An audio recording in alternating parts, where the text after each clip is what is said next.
ప్రజల ఆరోగ్యం గురించి డాక్టర్ సంజయ్ గారు, అదేవిధంగా సిద్దిపేట శాసనసభ్యులు కొన్ని ప్రశ్నలు అడగడం, గత ప్రభుత్వంలో చాలా బాగా జరిగింది, ఇప్పుడు అంత గొప్పగా జరగడం లేదనే ఆరోపణలు కూడా చేయడం జరిగింది. అధ్యక్ష, తమరి ముందు వాస్తవాలను సభ్యుల ద్వారా తెలంగాణ ప్రజలు కూడా చెప్పాల్సిన బాధ్యత ప్రభుత్వం మీద ఉన్నది. అధ్యక్ష, తెలంగాణ రాష్ట్రం వచ్చిన తర్వాత 2014 డిసెంబర్ 6, 2023 వరకు ప్రతి నెల యావరేజ్గా గత ప్రభుత్వం ఖర్చు పెట్టింది 52 కోట్ల రూపాయలు రాజీవ్ ఆరోగ్యశ్రీలో. డిసెంబర్ 7, 2023 నుంచి మార్చ్ 25, 2026 దాదాపుగా 26-27 నెలలలో ప్రతి నెల ఈ ప్రభుత్వం ఖర్చు పెట్టింది 89 కోట్ల రూపాయలు. అధ్యక్ష, యావరేజ్గా. అదేవిధంగా రాజీవ్ ఆరోగ్యశ్రీలో రాష్ట్ర ప్రభుత్వం పేమెంట్లు ఇవ్వడం లేదు, దాంతో ప్రైవేట్ హాస్పిటల్స్ మూతపడుతున్నాయి, మాకు నోటీస్ ఇచ్చిండ్రు, మీరు ఇంకా దాని మీద స్పందించడం లేదన్నట్టుగా ఏదైతే మాట్లాడుతుండ్రో ఈ వారసత్వం వారి నుంచి మాకు వచ్చింది. అధ్యక్ష, ఈ రాజీవ్ ఆరోగ్యశ్రీ బకాయిలు పెట్టి అధికారాన్ని కోల్పోయి ఆ భారాన్ని మా నెత్తి మీద పెడితే ఆ భారాన్ని మోస్తూనే మేము 5 లక్షల నుంచి 10 లక్షల రూపాయలకు పెంచడం జరిగింది. అధ్యక్ష, ఆ విషయం కూడా 7 తారీఖు నాడు మేము ప్రభుత్వం బాధ్యత తీసుకున్నప్పుడు 7/12/2023 నాటికి గత ప్రభుత్వం నుంచి వారసత్వంగా మాకు వచ్చిన భారము 600 కోట్ల 27 లక్షలు. అధ్యక్ష, 600 కోట్ల 27 లక్షల రూపాయల భారము గత ప్రభుత్వం నుంచి మాకు వారసత్వంగా రాజీవ్ ఆరోగ్యశ్రీలో భారం వచ్చింది. అధ్యక్ష, అందులో గవర్నమెంట్ హాస్పిటల్స్కి 240 కోట్ల 11 లక్షలు, ప్రైవేట్ హాస్పిటల్స్లో 360 కోట్ల 16 లక్షలు. అదేవిధంగా అధ్యక్ష, మేము ప్రభుత్వం వచ్చిన తర్వాత మేము చేసిన పేమెంట్స్ 7/12/2023 నాడు మేము పదవి చేపట్టినాక 8/12/2023 అంటే ఫైనాన్షియల్ ఇయర్ 2023-24 అంటే కంప్లీట్ మార్చ్ 31, 2024 వరకు వాళ్ళు లేరు. అధ్యక్ష, 3 నెలల ముందే ఈ ప్రభుత్వం బాధ్యత తీసుకున్నది. ఈ ప్రభుత్వం బాధ్యత తీసుకున్న 8/12/2023 నుంచి ఈ రోజు వరకు 2408 కోట్ల రూపాయల 51 లక్ష ఇప్పటి వరకు మన ప్రభుత్వం పే చేసింది. అధ్యక్ష, ఇందులో గవర్నమెంట్ హాస్పిటల్స్కి 927 కోట్ల 99 లక్షలు, ప్రైవేట్ హాస్పిటల్స్కి 1480 కోట్ల 52 లక్షల రూపాయలు. అంటే గవర్నమెంట్లో 34 కోట్లు పర్ మంత్ ఇస్తే ప్రైవేట్లో 55 కోట్లు పర్ మంత్ ఇవ్వడం జరిగింది. అధ్యక్ష, అదేవిధంగా అధ్యక్ష, ఈ రోజు అవుట్ స్టాండింగ్ ఇప్పుడు వారు ఏదైతే చాలా అవుట్ స్టాండింగ్ ఉందని అంటుండ్రో యాజ్ ఆన్ డేట్ 25th వరకు క్యాలిక్యులేట్ చేస్తే ఈ రోజు వరకు 727.75 కోట్లు. అంటే వాళ్ళు ఇచ్చిపోయిన 600కు మేము 28 నెలల అదనంగా బకాయి పడ్డది 100 కోట్ల చిల్లరనే. అధ్యక్ష, మన ప్రభుత్వం ఎక్కడ కూడా ఎప్పటికప్పుడు దాదాపుగా ఇచ్చుకుంటూనే వచ్చినాము. పాత బకాయిలను తిరిగి చెల్లించడానికి ఆ భారాన్ని వదిలించుకోవడానికి ఇప్పుడు కష్టమవుతుంది. వాటిని కూడా ఏ విధంగా చెల్లించాలనే ప్రణాళిక మనం చేసుకుంటూ వస్తున్నాం. అధ్యక్ష, అందులో కూడా గవర్నమెంట్ హాస్పిటల్స్కి ఎక్కువ బకాయి ఉంది. గవర్నమెంట్ హాస్పిటల్స్కి 496.31 కోట్ల రూపాయలు బాకీ ఉంటే ప్రైవేట్లు ఉన్నది 231.44 కోట్లే. అధ్యక్ష, సో ప్రైవేట్లో బకాయిలు చాలా తక్కువ ఉన్నాయి. ప్రైవేట్ హాస్పిటల్స్ రాజీవ్ ఆరోగ్యశ్రీ నిధులు ఇవ్వకపోవడం వల్ల ట్రీట్మెంట్ అందించడం లేదు, దానివల్ల పేదలకు అన్యాయం జరుగుతుందని ఏదైతే అపోహ కల్పించే ప్రయత్నం చేస్తుందో వాస్తవ వివరాలు ఇవి. అధ్యక్ష, అదేవిధంగా గతంలో 2022-23 రాజీవ్ ఆరోగ్యశ్రీలో నెలకు 102 కోట్ల రూపాయలు దాదాపుగా బుక్ అయితే ఈరోజు 25-26లో ప్రతి నెల 184 కోట్ల రూపాయల హాస్పిటల్కి ప్రజలు వైద్యం కోసం వెళ్తున్నారు. అధ్యక్ష, అందులో కూడా గవర్నమెంట్లో 54 కోట్లు 22-23లో, ప్రైవేట్లో 48 కోట్లు. ఈరోజు గవర్నమెంట్లో 87 కోట్లు, ప్రైవేట్లో 97 కోట్లు. సో అన్ని రకాలుగా పేషెంట్లు పెరగడమే కాకుండా 5 లక్షల నుంచి 10 లక్షలకు రాజీవ్ ఆరోగ్యశ్రీ ఏదైతే ఇన్సూరెన్సు ఇతర వ్యాధులను కూడా అందులో చేర్చడం వల్ల ఈరోజు దాదాపుగా మోర్ దాన్ డబుల్ ఈరోజు వాళ్ళు వాడుకోవడం జరుగుతుంది అధ్యక్ష.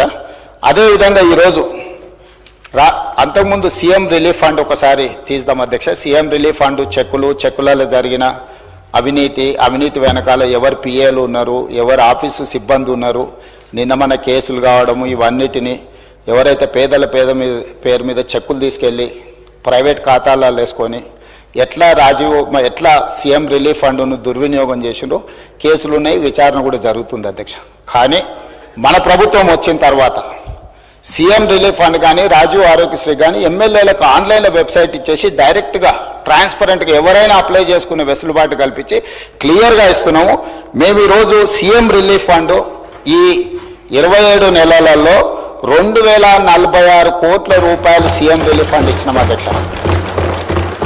2400 రాజీవ్ ఆరోగ్యశ్రీలో 2040 దాదాపుగా 4500 కోట్ల రూపాయలు ఈ 27 నెలల్లో పేదల వైద్యం కోసము ఈ ప్రభుత్వము సంపూర్ణంగా ప్రయత్నం చేసింది.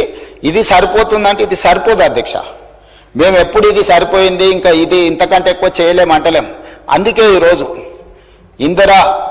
ఇందిరమ్మ కుటుంబ జీవిత బీమా ఎవరికి ప్రమాదం వచ్చినా సిపెక్ సర్వే ప్రకారం socio economic education employment political and caste survey ఏదైతే రాష్ట్ర ప్రభుత్వం చేసి February 4th సోషల్ జస్టిస్ డేగా పెట్టిందో ఆ సమాచారం ప్రకారం 1,15,00,000 కుటుంబాలు తెలంగాణ రాష్ట్రంలో ఉంటే ప్రతి కుటుంబానికి ఈరోజు జీవిత బీమాను అందించి ఎవరికైనా కుటుంబ పెద్దను కోల్పోతే ప్రభుత్వం వైపు నుంచి ఒక ధీమా ఉండాలి, ఈ జీవిత బీమా ఆ కుటుంబానికి ఒక ధీమా అని చెప్పి ఈరోజు మనం నూతనంగా కొత్త పథకాన్ని కూడా మనం ప్రవేశపెట్టుకోవడం జరిగింది అధ్యక్ష.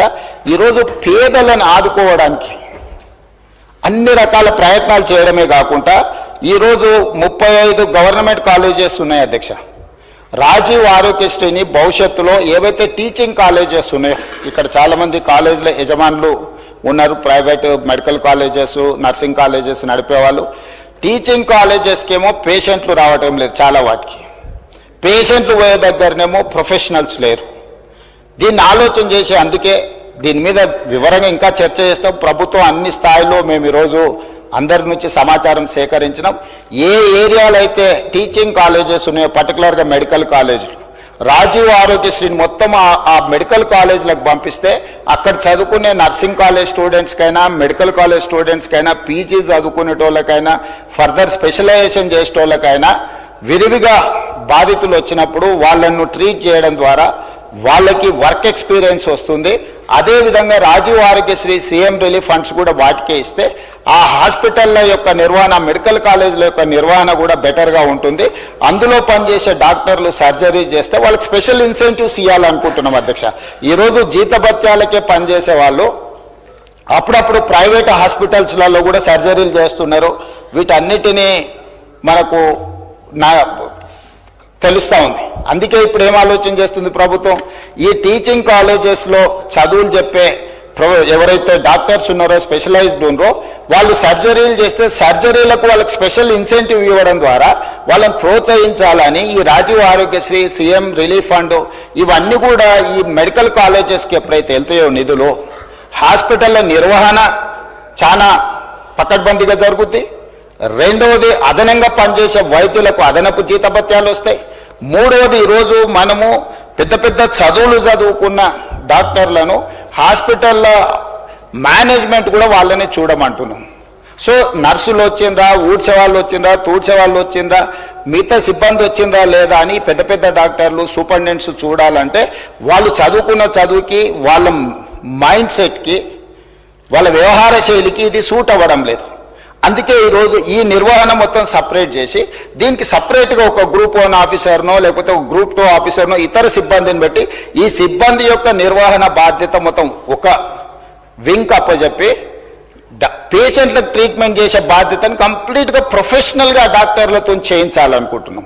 ఇప్పటివరకు మొత్తం పేషెంట్లను చూడడమే కాకుండా హాస్పిటల్ వ్యవస్థను నిర్వహించే బాధ్యత కూడా సూపరింటెండెంట్ మీదనే ఉంటుంది. దాంతో అతను నర్సు వచ్చిండ్రా, లేకపోతే ఊడ్చేవాడు వచ్చిండా, సిబ్బంది వచ్చిండా రాలేదా, వాచ్మెన్ వచ్చిండా లేదా, బయట పార్కింగ్ ఎవరు చూస్తున్నారు, లేకపోతే క్యాంటీన్లో ఏముంది ఏం లేదు, అతను చూడలేడు. అతని టెంపర్మెంట్కి అది సూట్ అవ్వదు. రెండోది అతను క్వాలిటీగా కూడా పనిచేయలేడు.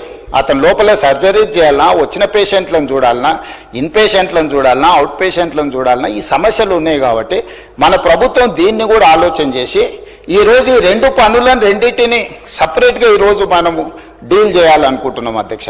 మూడవ పాయింట్, కొన్ని వేల మంది తెలంగాణ నుంచి ఇతర దేశాలలో డాక్టర్లుగా ఈరోజు పనిచేస్తున్నారు. వాళ్ళు తల్లిదండ్రులను చూడడానికో, ప్రాంతాన్ని చూడడానికో, లేకపోతే ప్రాంతం మీద అభిమానంతో వచ్చినప్పుడు వాళ్ళు 4-5 రోజుల్లో కుటుంబ వ్యవహారాలు చక్కదిద్దుకుంటే ఒక 20 రోజులు ఎక్స్ట్రా ఉన్నప్పుడు వాళ్ళు అత్యంత అధునాతనమైన వైద్యశాలలో పనిచేయడం కూడా అత్యున్నత చదువులు చదువుకున్న డాక్టర్లు. వాళ్ళందరితో నేను మా దామోదర్ రాజనరసింహ గారు మాట్లాడి ఒక ప్లాట్ఫామ్ క్రియేట్ చేస్తున్నాం. డాక్టర్ సంజయ్కి కొంచెం ఇది ఎక్కువ అవగాహన ఉండే అవకాశం ఉంది. ఆ డాక్టర్లు అందరినీ ఆన్లైన్లో ఒక వెబ్సైట్ క్రియేట్ చేస్తున్నాం. వాళ్ళు ఎప్పుడు మన ప్రాంతానికి వస్తుండ్రు, ఏ టైంలో వాళ్ళు ఈ స్పెషల్ డిసీజెస్ కానీ, సర్జరీలు కానీ, లేకపోతే మెడికల్ కాలేజీలకు వెళ్ళి చదువులు చెప్పడానికి సమయం ఇండికేట్ చేస్తే ఆ టైంలో వాళ్ళని ఆయా హాస్పిటల్స్లలో వాళ్ళ సేవలను వినియోగించుకోవాలని చెప్పి ఈరోజు వాళ్ళందరితో చర్చ చేసినాం. వాళ్ళందరినీ కూడా ఒక కొలికి పట్టుకొచ్చినాం అధ్యక్ష. ఈరోజు ఈ ప్రాంతంలో ఉండి, గ్రామీణ ప్రాంతాలలో ఉండి, ఉస్మానియా, కాకతీయ యూనివర్సిటీలలో మంచి చదువులు చదువుకొని ఇతర దేశాలకు వెళ్ళి గొప్ప పేరు సంపాదించిన డాక్టర్లు ఈరోజు తిరిగి సొంత ప్రాంతానికి ఏదైనా చేయాలనుకుంటున్నారు. ఇప్పటి వరకు ఎలాంటి వెసులుబాటు లేదు. ఏ డాక్టర్ ఎప్పుడు ఇండియాకు వస్తుండు, తెలంగాణకు వస్తుండు, లేకపోతే సొంతూరుకు వస్తుండు, ఎప్పుడైనా వెళ్తుండు, అతని సమయం ఎప్పుడు ఎలా కేటాయించగలడానికి ఏమీ వెసులుబాటు లేదు. అందుకే మన ప్రభుత్వం ఈరోజు స్పష్టంగా వాళ్ళతో చర్చించి మనం ఈరోజు ఒక ప్రత్యేకంగా ఒక website medical and health department నుంచి క్రియేట్ చేసి ఏ డాక్టర్ ఏ నెలలో ఏ సమయంలో మన దగ్గరకు వస్తున్నాడో ఆ సమయంలో అతను వైద్య సేవలు ఏమన్నా అందించాలనుకుంటుండే ఇక్కడ ఉండే పేదలకు ఉచితంగా, అదేవిధంగా ఇక్కడ ఉండే మెడికల్ కాలేజీలలో వెళ్ళి అతని ఎక్స్పీరియన్సు, అతని అనుభవాన్ని పాఠాల కింద ఏ విధంగా చెప్పాలనుకుంటుండో ఈరోజు విదేశాలలో నిపుణులైన డాక్టర్లను తెలంగాణ కూడా వాళ్ళ సేవల్ని వినియోగించుకోవాలనుకుంటుంది.